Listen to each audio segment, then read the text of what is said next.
Hello, Virginia Conference. My name is Madeline Pello-White, and I am the Conference Director of Communications.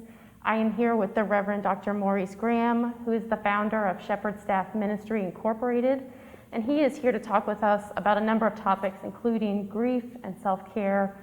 But I really thank you, Dr. Graham, for having this conversation with me. You're welcome. So I want to start, Dr. Graham, with, can you talk to us about the work that you do at Shepherd Staff? Well, it was started 20 years ago as a nonprofit to work with pastors and others who are connected to the church. We call it Servant Christ Servants. And so we provide mental health services as well as coaching services and just general support of clergy, not only in the United States, but literally around the world. So with Zoom, you're not limited being in one place. So we're trying to just serve Christ's servants. So 2020, I think we would agree, has been a difficult year. People have been experiencing job loss, death of loved ones, and just overall uncertainty. So when we're faced with all of those kinds of things, how can people best monitor their own mental health, their spiritual health in the midst of so much going on? It has been a very challenging year for everyone. I'll first start out with clergy, because that's who I really focus on a lot. Clergy has had a very difficult time being separated from their congregation, that they cannot deliver really excellent pastoral care because of the limitations. And they often will talk to me about having a grief over that they love their congregation and they want to be with them. And even when they do funeral services or even a wedding, how challenging that is, because there is a barrier literally that they cannot cross.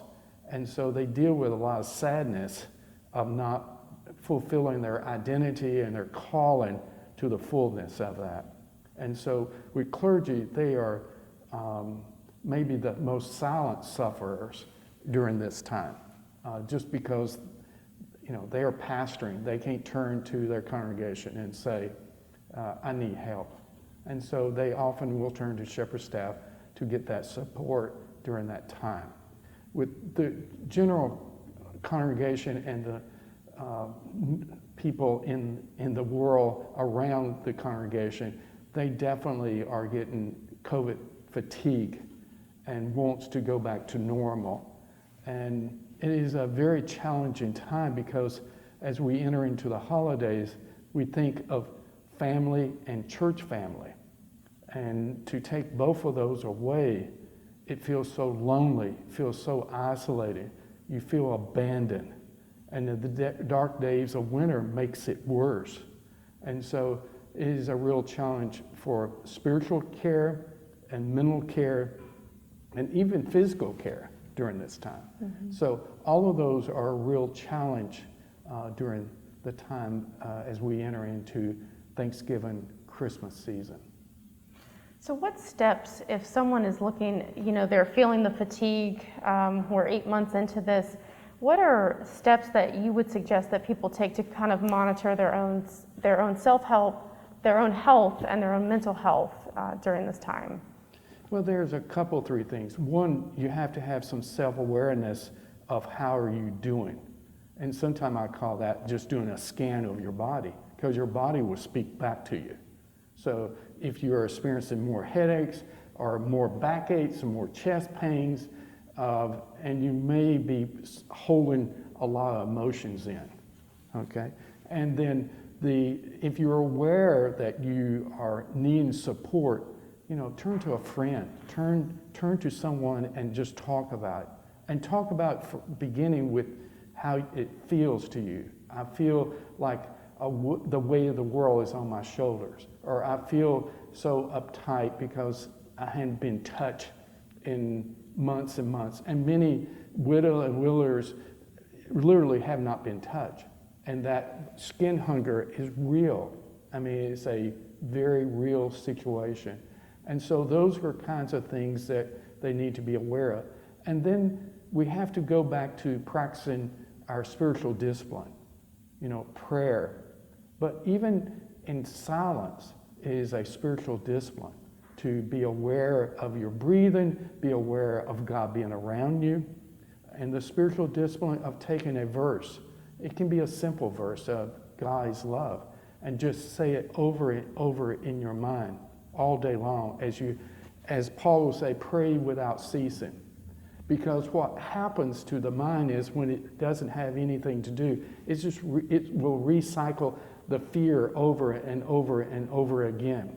So if you give that mind something to do that is comforting, knowing that God loves you, then it can be a tremendous help to you. Nothing is, going to take away the loneliness completely, because we are created to be connected to God and to be connected to others. And when we're not connected to others, we often feel abandoned by not being connected to God. So we've mentioned that 2020 has been a difficult year, and people may be feeling just overall just grief and depression this year. And if people find themselves just feeling that over the months and months, what kind of advice would you offer to them if they feel like they can't get out of grief or depression? Of course, there are hopefully professionals can help people who are in clinical depression and things like that. But this religious calendar, the Christian calendar, give us a lot of focus here. That is very, very helpful. Well, Thanksgiving, for example, is going to come up soon. And it's a time of gratitude. And it makes me think of a time about 30 years ago when I was held hostage, actually, in Kuwait as a pastor. And I was in the American Embassy, and it was Thanksgiving time, and an ambassador came to me and said, we'll gather everybody around. There are 24 people who was held there in the embassy, and I want you to say some encouraging words to us. We've been there about 4 months. We're about ready to surrender because we're running out of supplies. And I literally just took 5 kernels of corn and gave it to every person as they came in. And these people was all types of people. Of course, there was some of us who are Christian, but they're Jewish, Muslim, but most of them were agnostic or atheists. But we had no problem at all as we went around and moving the kernels of corn and giving thanks of what has taken place. Even in the darkest days, we have many things to be thankful for. And we focus on that, we have hope, okay? We find a resource inside of us very deeply. And so as we go into Thanksgiving and even Advent, there's a lot of practices that can really help us if we turn to that. Thank you for sharing that story with us. And as you mentioned, we're getting ready to head into the Thanksgiving season, into Advent and Christmas. And our gatherings this year may look very different. A number of states are asking for restrictions and having smaller gatherings. So what advice might you offer people to still have that special experience, but also to really pull out thankfulness in this season? Right, we have a lot to be thankful for. And when we think of the 4 Sundays before Christmas, Advent season, the first one is hope. And if we would just dwell on the hope that we have, that we hold on to that, and that Christ came into a very dark world himself as an infant and gave us hope. And so if we can dwell on that, that can be very helpful. And then love, and how much God really did love us to send his son into a very awful place. A very sinful place, a very dangerous place. And he came as an infant, as the most vulnerable way to come into the world. And so we need to dwell on who loves us. God loves us. Name the people who have loved you throughout your life, who made you who you are. And so that can really help us focus on how much we have been loved. And then joy is another one of Advent. And there is many things to be joyful joyful about. I mean, as we see a child play, that's a joyful thing. Or hear the voice of someone who have loved us. I mean, so we need to dwell on those joyful things. And the last one is peace, you know. And although our world has been in great turmoil, and our country has been in turmoil, but the Prince of Peace did show up, and we can proclaim how God came in to reconcile us. And we are reconcilers to the world, and we present peace during this time. And again, Christmas is the celebration of the Christ child, and that always gives us great joy, knowing that God so loved us that he gave us the Christ child. Thank you.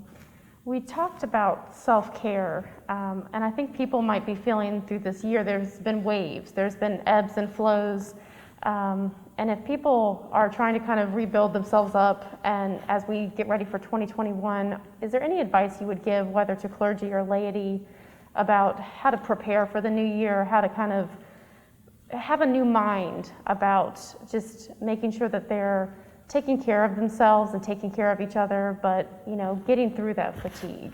Well, St. Paul in his writing talks about renewing your mind. And he's really talking about what we say to ourselves all day long. And again, if we can take something that is positive, hopeful, caring, and dwell on that, what happens to us is transformation. Because whatever goes on in the mind, then we start believing that. So if you dwell on the positive things, the noble things, the lovely things that Paul said, then what happens is we renew our mind towards that. Okay? What happens is it's very easy to get into the doom and gloom and the things that we do not have. Because we have been so blessed, we assume that it's always going to be there. And reality is, it can go away in a split second, as we have experienced in 2020. So dwelling on the noble things, the lovely things, the things that we have been blessed with, the people who've been there for us, not only today, but in the past, that can be very, very reassuring to us. Well, I want to thank you so much, Dr. Graham, for being with us and for your words of wisdom. And to the Virginia Conference, I hope you take care of each other, look out for yourself, and thank you for spending your time with us.